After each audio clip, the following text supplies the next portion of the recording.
Assalamualaikum Bu ya.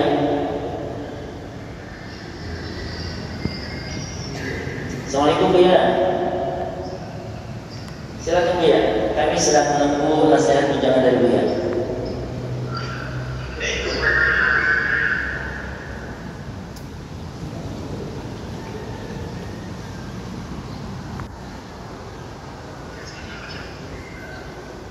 Alhamdulillah hadir Bu ya. Ada Kaini, ada Abah Rawat, ada Mutadi.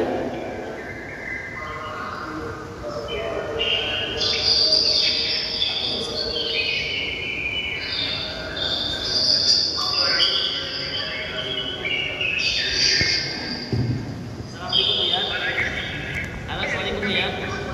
Assalamualaikum Bu ya.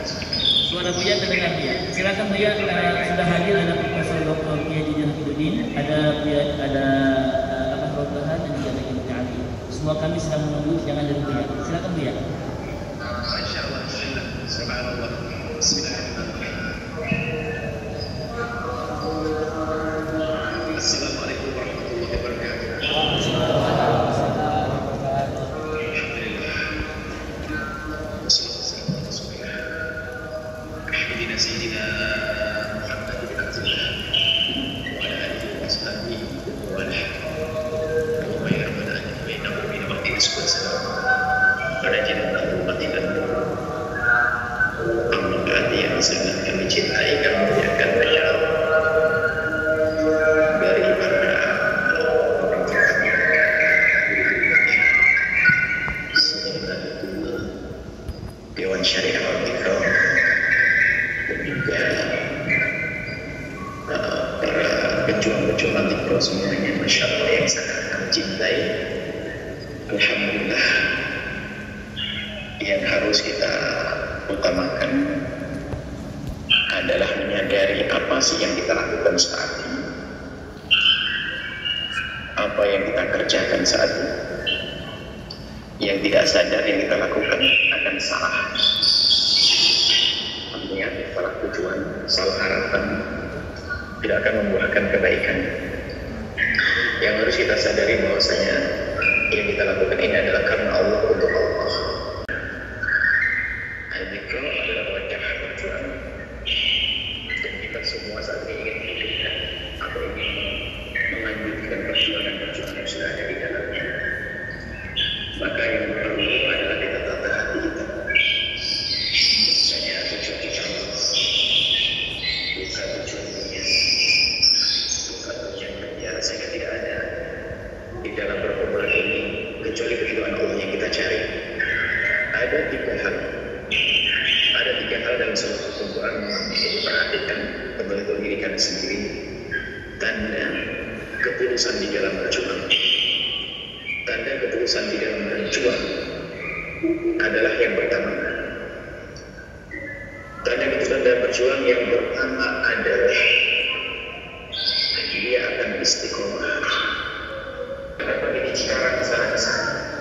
Atau di daerah Tangerang di sana? Berangkat pagi doang saudara. Setiap hari rutin.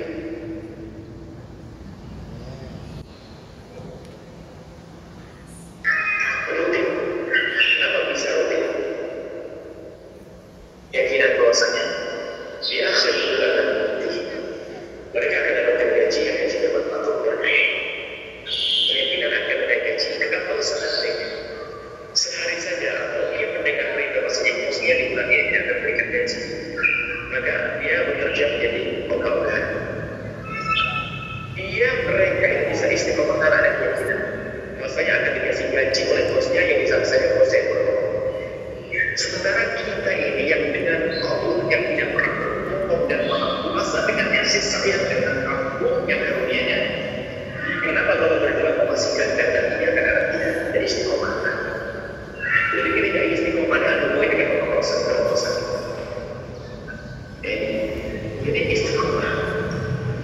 Makanya dia sudah bergabung di sini. Ayo istiqomah. Sampai kapan napasnya?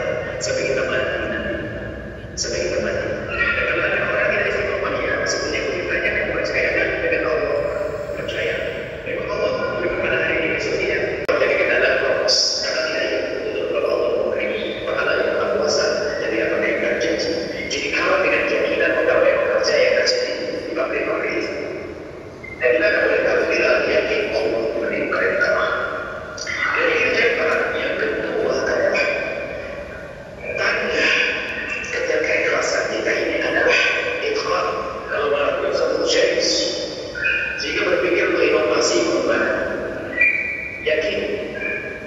urusannya dengan Allah lagi.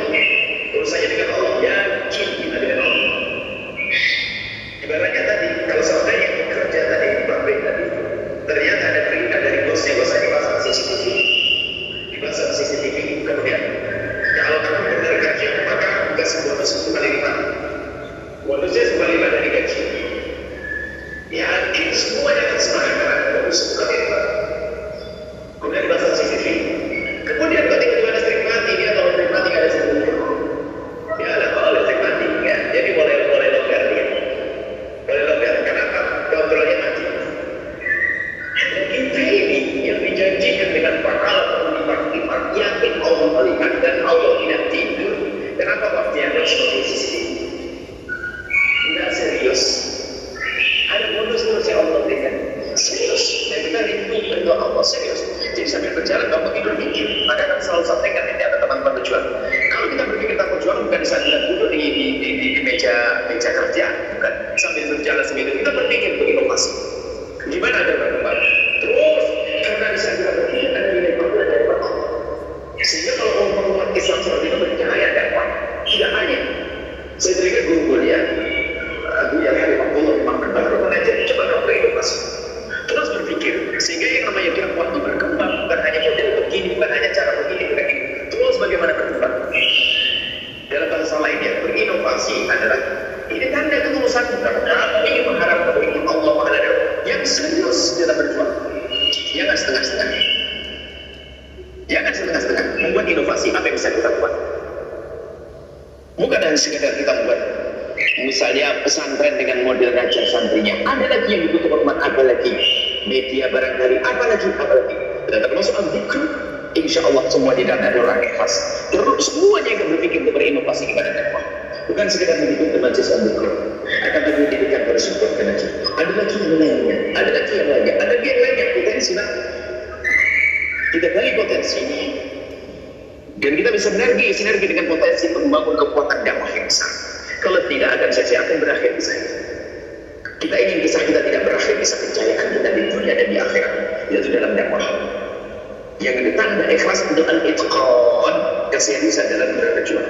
Karena tahu yakin Allah melihat. Allah akan berikan semua pahala lintasan hati kita. Kemudian gerak-gerik kita di kamar kita mikir tentang perjuangan. Ada pahalanya biarpun bos, biarpun atasan kita dalam manajemen dia tidak melihat kita. Tapi Allah Maha tahu bahwa dapat pahala. Yang ketiga adalah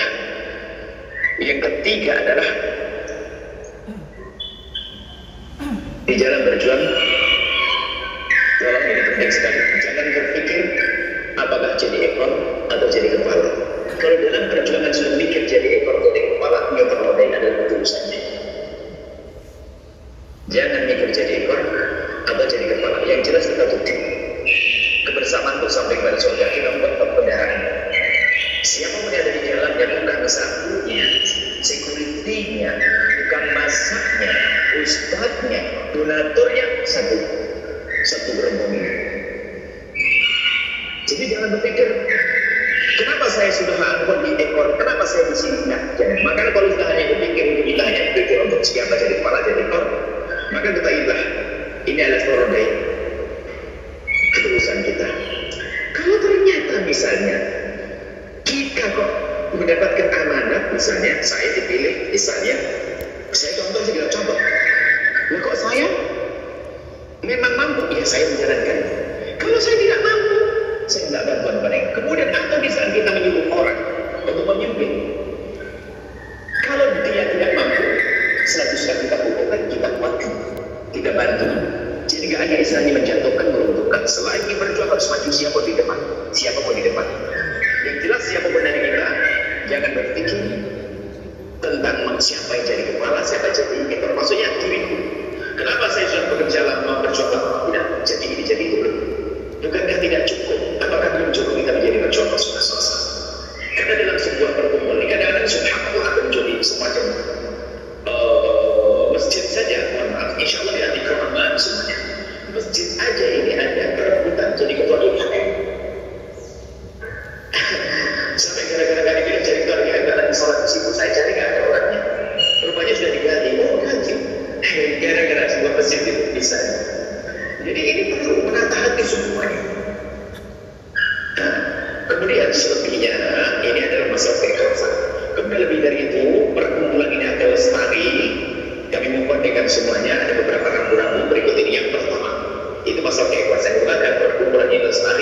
Yang pertama harus berkumpulan dalam cinta, saling mencintai Allah. Ini yang pertama.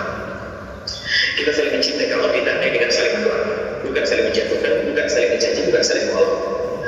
Siapa benar kita ada kesalahannya? Anda aja karena tidak pernah dulu dengan kami nggak tahu kesalahan saya. Saya punya kesulitan banyak, dan saya tahu Anda tidak tahu. Nah, Anda tahu. Saya tahu kesalahan saya, Anda mungkin tidak mau pernah coba. Nah, maka dari itu ini dalam membangun cinta ini yang pertama cinta. Kalau ada cinta lain, nggak akan lestari di pertemuan ini. Nanti kalau sampai di kiamat. Tentunya di dalamnya harus terbangun orang yang saling mencintai karena Allah. Itu kan yang Nabi ajarkan sebelum Nabi masuk ke Madinah. Ini jelas kematian.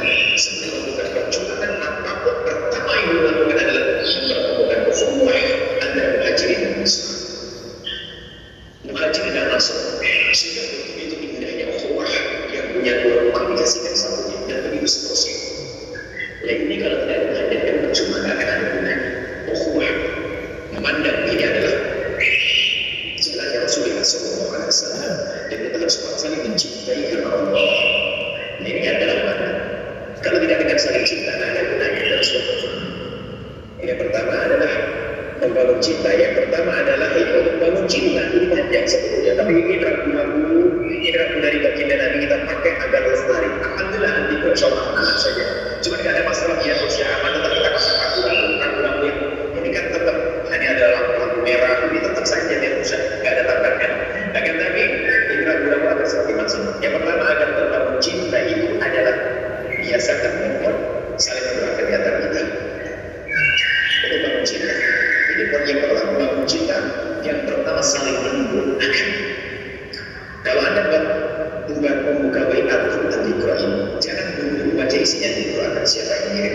Semoga Allah dari segala kebaikan. Saling mendoakan. Kalau kita belum saling mendoakan, caranya kita cari dengan Allah. Kalau itu perjuangan Rasulullah yang bersama kita, kenapa tidak berdoa?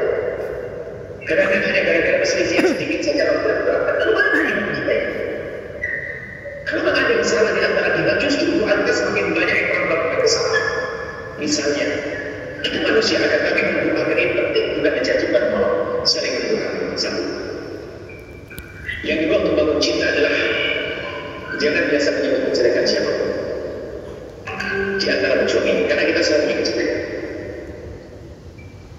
Ketiga adalah sebutkan kebaikan yang bisa kita sebutkan di antara kita ini, supaya di antara kita saling mencintai. Kalau saya melihat kejelekan si bulan itu adalah untuk saya kata teman aku tidak usah sebutkan siapa. Ini adalah rahasia yang semacam ini dari Allah. Kalau orang bisa menjaga ini, dia akan dapat mencintai. Kemudian yang kedua bahasanya di dalam perkumpulan ini yang harus dihadirkan adalah didayakan dalam perkumpulan ini momen budaya saling mengingatkan. Dalam bahasa kami mudah mengingatkan dan mudah diingatkan. Karena biasanya ada orang yang keras kepala. Misalnya mungkin dia adalah termasuk yang paling alim atau yang paling tua atau paling dua atau yang paling banyak dan tuanya atau paling apa. Itu kadang diskusi keras kepala. Kalau lagi saya nggak mau. Nah ini urusan. Kalau begini saya nggak mau bukan jauh. Musyawarah dengan Allah Muhammad. Tidak ada yang memukul meja, tidak ada. Tidak ada yang berpun, tidak ada. Tidak ada mengangkat suara, tidak ada. Ini harus indah semua insya Allah. Jangan sampai ternyata hati rusak. Bisa diingatkan. Nah ini bisa diingatkan oleh sahabat kita harus sudah mengucapkan terima kasih. Memberikan hadiah pun terima kasih ya akhi. Anda telah mengingatkan saya. Tapi kalau hati bosok, ingatin. Marah, tidak. Ini budaya perkumpulan. Kenapa? Kalau kita tidak membudayakan itu, semakin jauh dari Allah, dari kebenaran. Gara-gara tidak diingatkan. Makanya kalau Anda mengingatkan kita itu bersyukur seperti saya cuma mati mata paling tinggi saat itu. Selesai dapat apa jadi Allah. Ada seorang jamaah masyarakat yang mengingatkan satu semakin mata. Semoga memberikan kasih sayang orang yang membutuhkan kekurangan. Diingatkan senang bangga, dan itu harus budaya kita di sini.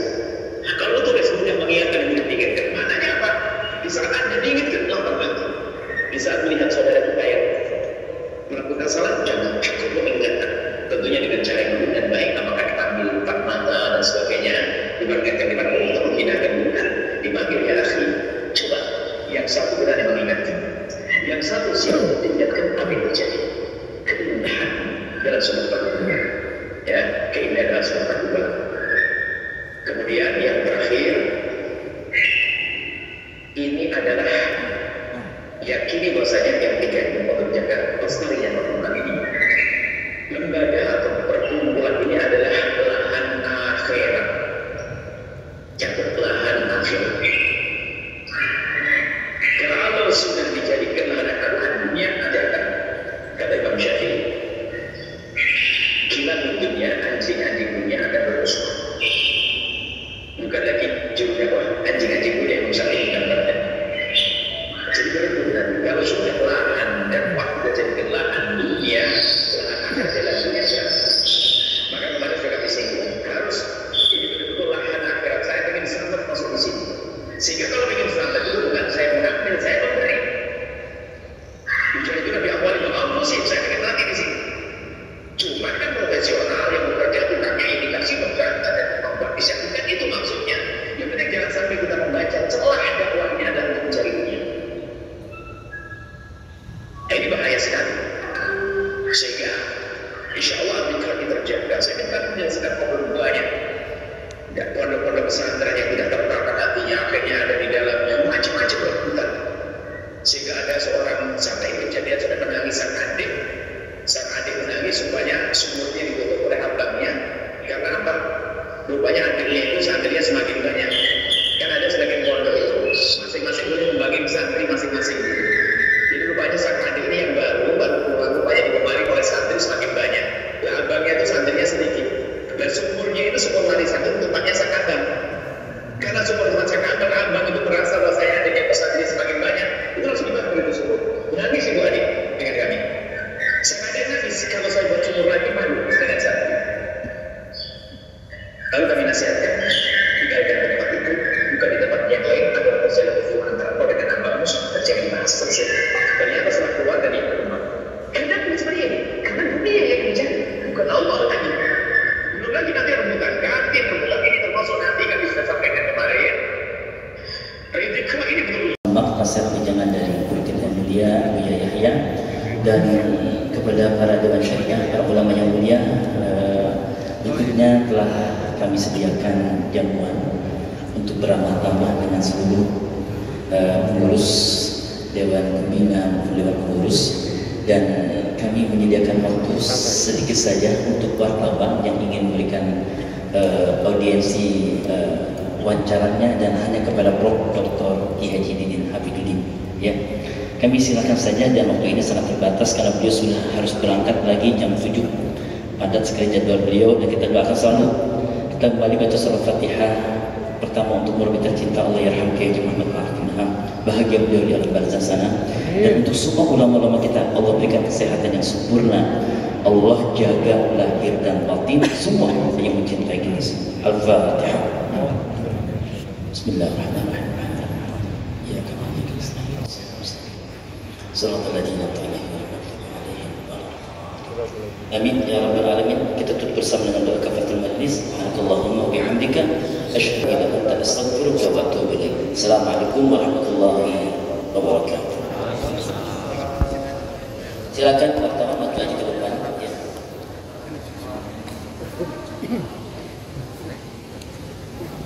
Dan silakan kepada jamaah yang ingin melanjutkan dengan sholat dan berikutnya duha, dan ingin langsung sarapan juga sudah disediakan. Baik, silakan wartawan. Prof. Didin, waktunya sangat terbatas.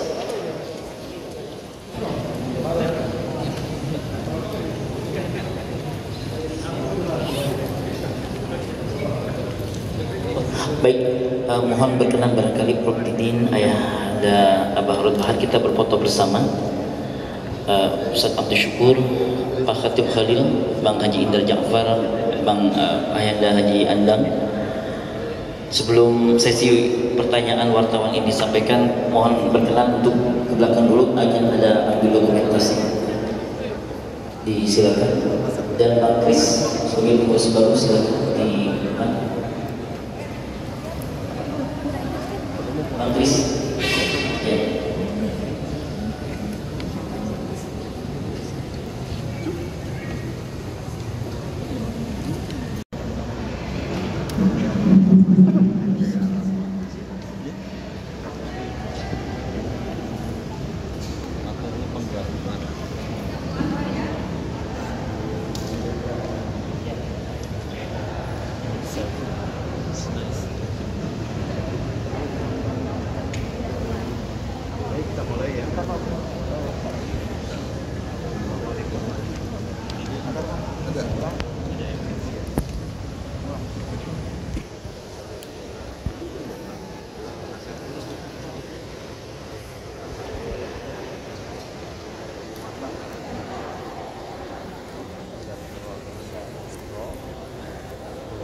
menyempurnakan organisasi akan mengemban tugas dan amanah dari program-program dari Adikor, program pendidikan, program dakwah, juga program pemestian. Alhamdulillah sudah lengkap ya, sama dengan syariah tadi sudah disempurnakan dan pembinaan juga sudah dengan saya syukur dan tim yang insya Allah kuat, pas sekedar kuat solid. Secara tim yang kita bangun tim hati ya, bukan sekedar tim pikiran. Demikian pula terus pengawas. Jadi kita membangun dan melihat ke depan apa yang akan dilakukan kuat.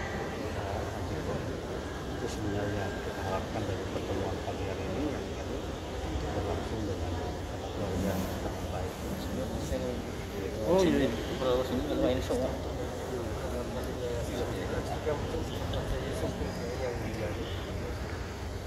Tidak ada yang diganti sebenarnya, hanya diperkuat, semua unsur lah, termasuk unsur masyarakat, unsur keluarga, unsur, tapi semuanya itu diikat oleh kecintaan. Jadi yang mengikat unsur keluarga, unsur masyarakat, unsur pimpinan yang lain, itu karena ikatan rohani, ikatan kecintaan kepada mereka. Insya Allah kalau ikatannya cinta itu ikatan yang kuat. Tapi kebetulan kita kuat oleh wilayah ya dengan kecintaan yang tulus. Dan kita memang harus melalui apa disebut dengan ta'riful qulub ya, penyatuan hati. Kemudian yang kedua ta'riful fikrah, penyatuan pemikiran visi misi ke depan, misi bersama-sama. Dan yang ketiga adalah ta'riful harakah, menyatukan gerakan-gerakan. Karena memang yang namanya sebuah institusi ya agama kan harus berkembang untuk menjawab persoalan-persoalan yang terjadi di tengah-tengah masyarakat. Ya, jadi tidak statis. Kita berharap dengan kelengkapan organisasi ini Adikro tidak berada di tempat, tapi dia bergerak terus memberikan respon terhadap persoalan-persoalan yang dibutuhkan oleh masyarakat. Tapi ciri khas Adikro pasti akan kita pada apa ciri khasnya, yaitu menguatkan, memberikan konsumsi pada hati, pada emosi dengan pikir dan kurunau yang Allah wa ala junubihim. Dan zikir itu Allah berzikrillah tatma'innul qulub. Dengan zikir kepada Allah tatma'innul qulub, hati itu akan menjadi tenang. Dan itu ciri khas zikir yang dibuat landasannya kuat oleh murabbi kita. Itu yang akan dikembangkan.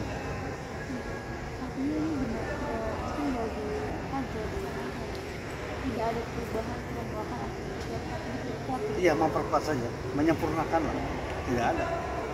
Ya, baik itu Dewan Syariah tadi akan disempurnakan. Dewan Pengurus juga di bawah pimpinan Pak Khotib, ya. Kemudian Dewan Pembina, Ustaz Suku, pengawas Sadana dengan Pak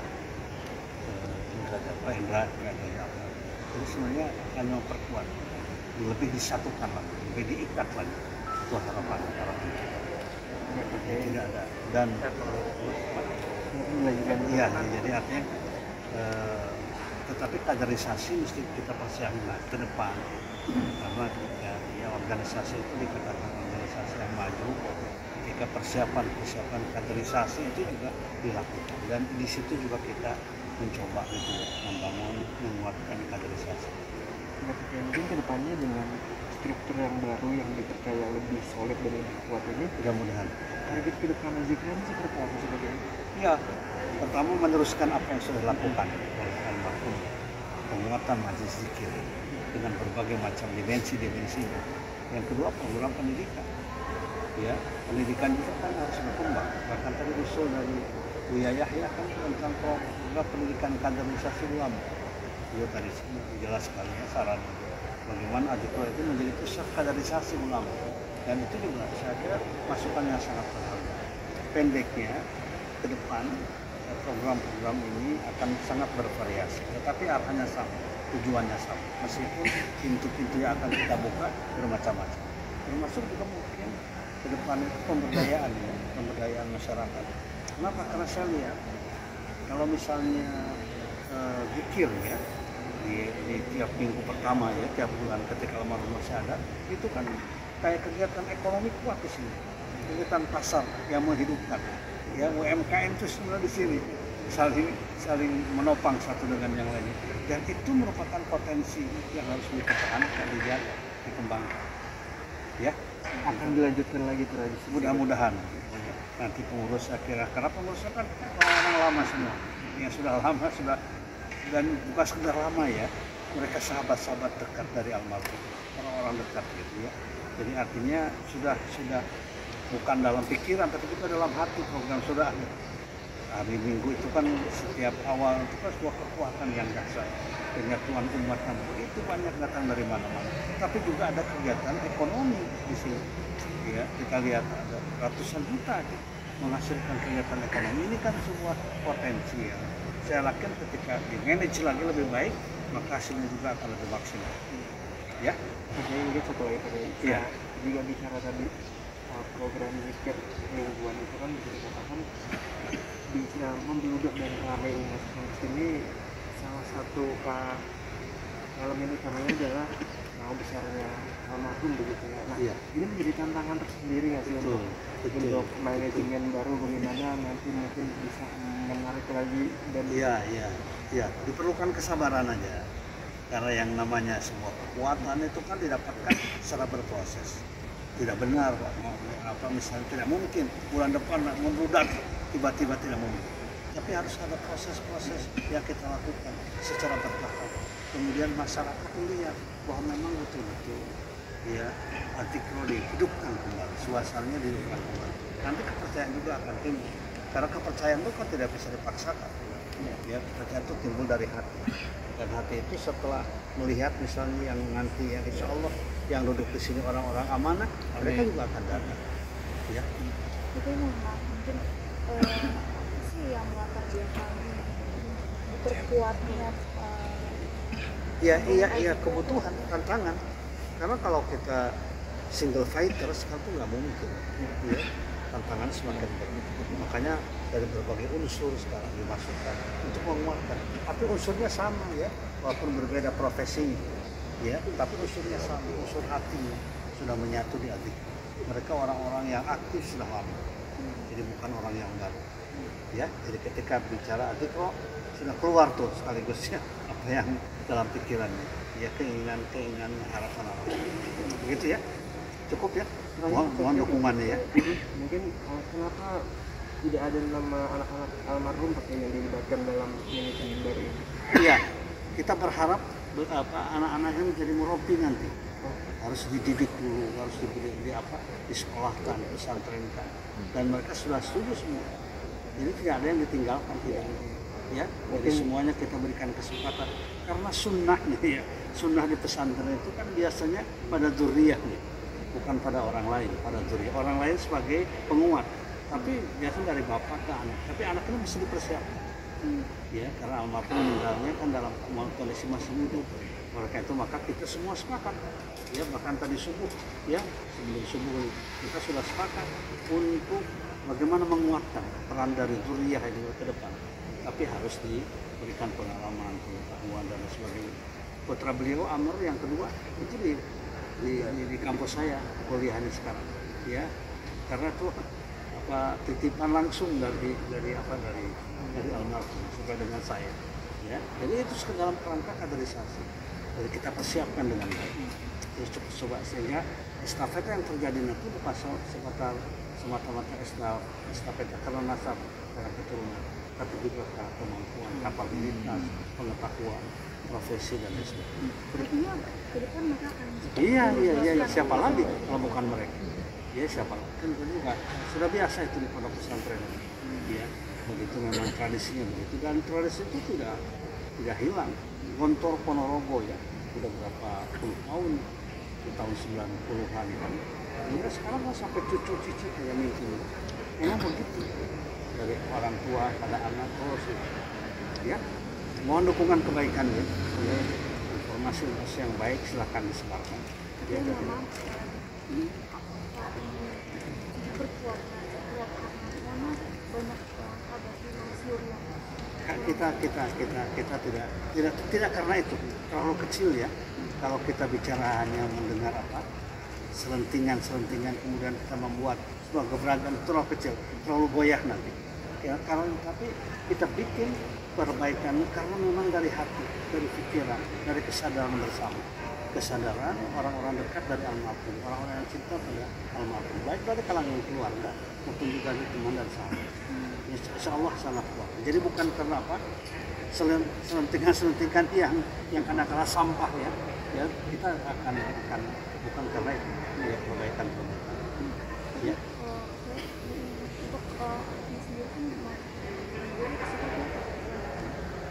Iya, itulah kita harapkan. Pokoknya semuanya ya zuriyah ini ya kita dengan penuh tanggung jawab ya dan penuh kasih sayang dari kita semuanya untuk meneruskan pendidikannya dulu. Ya pendidikan silakan ya pendidikan formal informal, tapi bagaimanapun juga harus ada persiapan. Ya. Karena mengelola pendidikan bukan mengelola benda yang tidak bernyawa, yang tidak bergerak, tapi dia mengelola orang, anak-anak kader-kader dari masyarakat. Ya. Aku sendiri mengundurkan diri bukan karena sesuatu, Bukan, karena kesadaran. Kita kan sudah biasa ngobrol dengan Alvin, dengan Kamar dia. Itu kita ngobrol apa yang akan kita lakukan ke depan. Semuanya dengan penuh kesadaran. Tidak ada yang terpaksa diserahkan, tidak. Tapi karena kesadaran bersama untuk membangun Al-Fikro ke depan.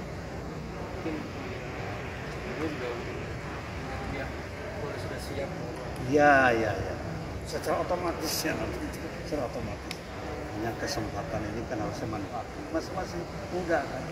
Masih panjang. Dan kita ini, kalau saya kan generasi tua ya. Kalau mereka generasi milenial. Kalau saya kakeknya milenial. Biasa dipersiapkan di usia berapa? Allah alam. Karena kematangan itu kan ada dua macam.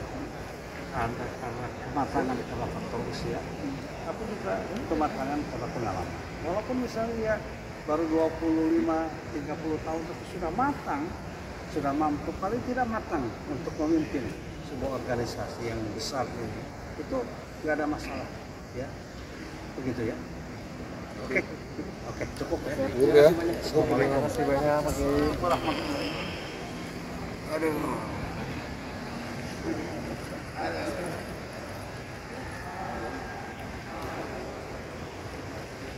Kamu langsung ambil aja ya? Oh ya.